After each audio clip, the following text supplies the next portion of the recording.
अस्सलाम वालेकुम नाजरीन, मैं आसिम शहज़ाद अपने चैनल पाक स्टडी विद आसिम शहज़ाद में एक दफ़ा फिर आपको खुश आमदीद कहता हूँ। और आज का जो हमारा टॉपिक है वो है लॉन्गिट्यूड एंड लैटिट्यूड। ये हमारी जोग्राफ़ी की दो टर्म्स हैं जो कि हम यूज़ करते हैं इन द मैप वर्क। अब ये आज हम इसको देखेंगे कि ये लॉन्गिट्यूड और लैटिट्यूड बेसिकली हैं क्या, और इनका पर्पस क्या होता है, इनको इस्तेमाल कहाँ पर किया जा सकता है और इन्हें क्यों इस्तेमाल किया जाता है। ये सारी चीज़ें जो है वो आज मैं आपको अपनी वीडियो में बताऊंगा। इसके अलावा एक और चीज़ है, एक नहीं दो चीज़ें आप कह लें, एक हमारा इक्वेटर है और दूसरा प्राइम मेरिडियन। ये टोटल 4 टर्म्स हमारी बनती हैं जो कि आज हमने इस वीडियो के अंदर जो है वो डिस्कस करनी है। पहले तो आपको ये समझना होगा कि ये लॉन्गिट्यूड है क्या। लॉन्गिट्यूड्स बेसिकली लाइंस होती हैं किसी भी मैप के ऊपर फ्रॉम नॉर्थ टू साउथ। ये लाइंस लगी होती हैं, एक नहीं बहुत सारी लाइंस होती हैं इस तरह से लॉन्गिट्यूड की। और इसके अलावा दूसरा है लैटिट्यूड। लैटिट्यूड जो होता है वो ईस्ट टू वेस्ट होता है, इस तरह से वेस्ट टू ईस्ट या ईस्ट टू वेस्ट कुछ लाइंस होती हैं, इनको हम जो है वो लैटिट्यूड की लाइंस कहते हैं। अब जो सबसे बड़ी चीज़ वो ये है कि इसका पर्पस क्या है, हम लॉन्गिट्यूड लैटिट्यूड ये जो लाइंस हैं इनको इस्तेमाल क्यों करते हैं। वो इसलिए कि अगर आप किसी भी कंट्री की लोकेशन आइडेंटिफाई करना चाहते हैं, फॉर एग्जांपल पाकिस्तान है या इंडिया है, तो आपने ये देखना है कि वो मैप के ऊपर आप इसको एज अ मैप कंसीडर करें।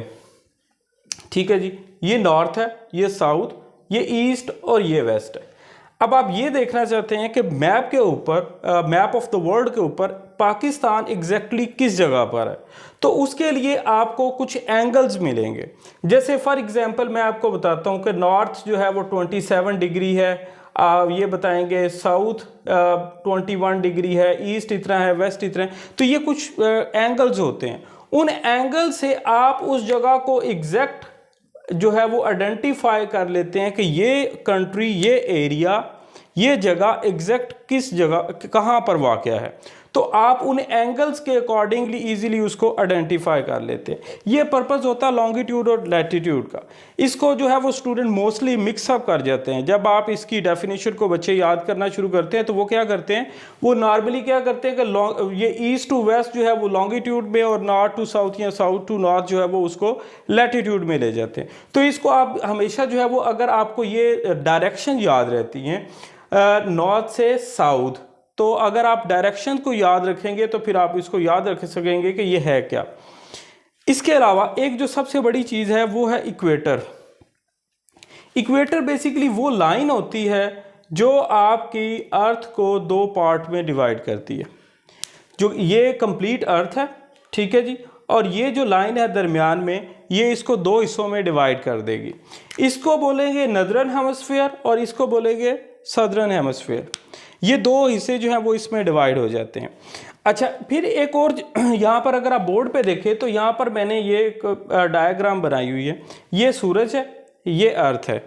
तो जो एरियाज़ जहाँ पर टेम्परेचर बहुत हाई होता है वो एरियाज़ हमारे ये इक्वेटर के करीब होते हैं। ये जो एरियाज़ हैं ये हमारे जो है यहाँ पे टेम्परेचर बहुत हाई होगा। उसकी रीज़न ये होती है कि जो ये सूरज होता है ये डायरेक्टली इस एरिया को हिट करता है। यहाँ पर जो सूरज की शुआएं हैं, जो सन रेज हैं, वो डायरेक्टली इक्वेटर को हिट करती हैं। तो वो एग्जैक्ट इक्वेटर के ऊपर और इक्वेटर के ऊपर नीचे जो एरियाज़ होंगे वहाँ पर टेम्परेचर जो है वो बहुत ज़्यादा हाई होगा। अच्छा, फिर आपने ये भी सुना होगा कि जो नॉर्थ पोल और साउथ पोल है वहाँ पर टेम्परेचर अमूमन माइनस में होता है। उसकी रीज़न भी यही है कि ये जो सन रेज हैं ये डायरेक्टली नॉर्थ को या साउथ को हिट नहीं करती। एक तो इसमें रीज़न ये है कि इनको सन रेज को यहाँ तक डिस्टेंस बहुत ज़्यादा ट्रैवल करना पड़ता है और वहाँ तक पहुँचते हुए उनकी जो डेंसिटी है, ये उनकी जो पावर है वो बहुत थोड़ी रह जाती है। Same is the case with the south, ठीक है। बट इक्वेटर को जो है वो सूरज के करीब होता है। जब वो करीब होता है तो वो डायरेक्ट उसको हिट करता है और इस वजह से वहाँ पे जो टेम्परेचर है वो बहुत ज़्यादा हाई हो जाता है। अच्छा, अब एक और पिछले दिनों में एक टॉपिक स्टूडेंट्स के साथ डिस्कस कर रहा था, वो था नेचुरल वेजिटेशन का।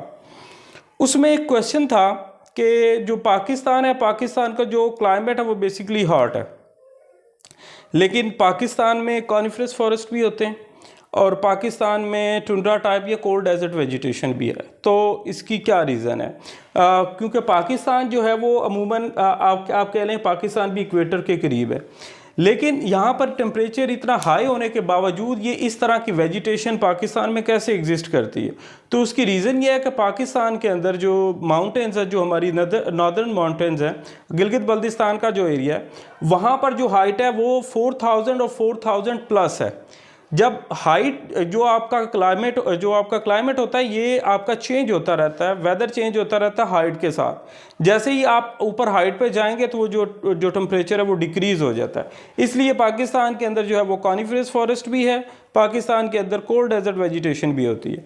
तो अच्छा, वापस आते हैं इस तरफ। ये मैंने आपको लॉन्गिट्यूड बता दिया, जो लाइंस लगी होती है नॉर्थ टू साउथ जो है वो आपके मैप के ऊपर एरियाज़ को लोकेट करने के लिए, आइडेंटिफाई करने के लिए। और इक्वेटर मैंने आपको बता दिया ये आपके अर्थ को दो हिस्सों में डिवाइड करता है। अब आगे है प्राइम मेरिडियन। अच्छा, यहाँ पर जो इक्वेटर है, यहाँ पर एक और चीज़ देख लें। इक्वेटर जो होता है यहाँ पर ये क्योंकि ये इस तरह है आपके हॉरिजेंटल लाइन है, तो ये हमारी ईस्ट टू वेस्ट है और ये बेसिकली लाइन होती है लैटिट्यूड की, इक्वेटर जो है। और यहाँ पर इक्वेटर के ऊपर जो एंगल होगा वो 0 डिग्री होगा। इक्वेटर की लाइन का जो एंगल है वो 0 डिग्री है। अब प्राइम मेरिडियन आ जाए। प्राइम मेरिडियन भी वो लाइन है जो अर्थ के दो पार्ट्स में डिवाइड कर रही है और ये होती है नॉर्थ टू साउथ, और ये होगी हमारी लाइन ऑफ लॉन्गिट्यूड। यहाँ पर भी जो एंगल होगा प्राइम मेरिडियन का वो 0 डिग्री होगा। अब इसको ये कहा जाता है कि जो अर्थ का जो मिडल है, जब ये लाइन जो प्राइम मेरिडियन की जो लाइन लगाई गई है, ये इंग्लैंड के अंदर एक ग्रीनिच एरिया है, उसके ऊपर वहाँ पर ये दोनों लाइन जो है वो इंटरसेक्ट कर रही हैं। कहा जाता है कि यहाँ पर इक्वेटर की लाइन और प्राइम मेरिडियन की जो लाइन है वो दोनों इंटरसेक्ट करती हैं। बेसिकली है तो ये इमेजिनरी लाइन को फिजिकल लाइन तो नहीं है, लेकिन वो जो उन्होंने बनाया हुआ है, जो एक फिनोमिना बनाया हुआ है इसका लाइंस का, उनके अकॉर्डिंगली वहाँ पर आकर तो ये जो लाइन है इन दोनों को इंटरसेक्ट कर रही हैं। और ये प्राइम मेरिडियन जो है वो इंग्लैंड के अंदर है, जहाँ पर ये 0 डिग्री हो जाती है दोनों लाइन्स। तो बेसिकली यही आज का हमारा टॉपिक था, लॉन्गिट्यूड और लैटिट्यूड, और इसके अलावा जो आपका प्राइम मेरिडियन और इक्वेटर की लाइन है। इसको जब आप इसको अंडरस्टैंड कर लेते हैं, ये एक आप कह लें बेसिक टॉपिक है ज्योग्राफी का। इसके बाद जो आने वाली चीज़ें हैं, अगर आप इसको अंडरस्टैंड कर लेते हैं तो नेक्स्ट जो इसके जो बाद जो टॉपिक आते हैं वो उसको आप इजीली अंडरस्टैंड कर सकते हैं। ठीक है जी, तो बस यही आज का हमारा टॉपिक था जो मैं आपको एक्सप्लेन करना चाह रहा था। अब आपसे रिक्वेस्ट ये है कि अगर आप हिस्ट्री और ज्योग्राफी की मज़ीद जो है वो वीडियोस और जो लेसन अगर लेना चाहते हैं, so kindly subscribe my channel and share it with your family and friends. Thank you so much. अल्लाह हाफिज़।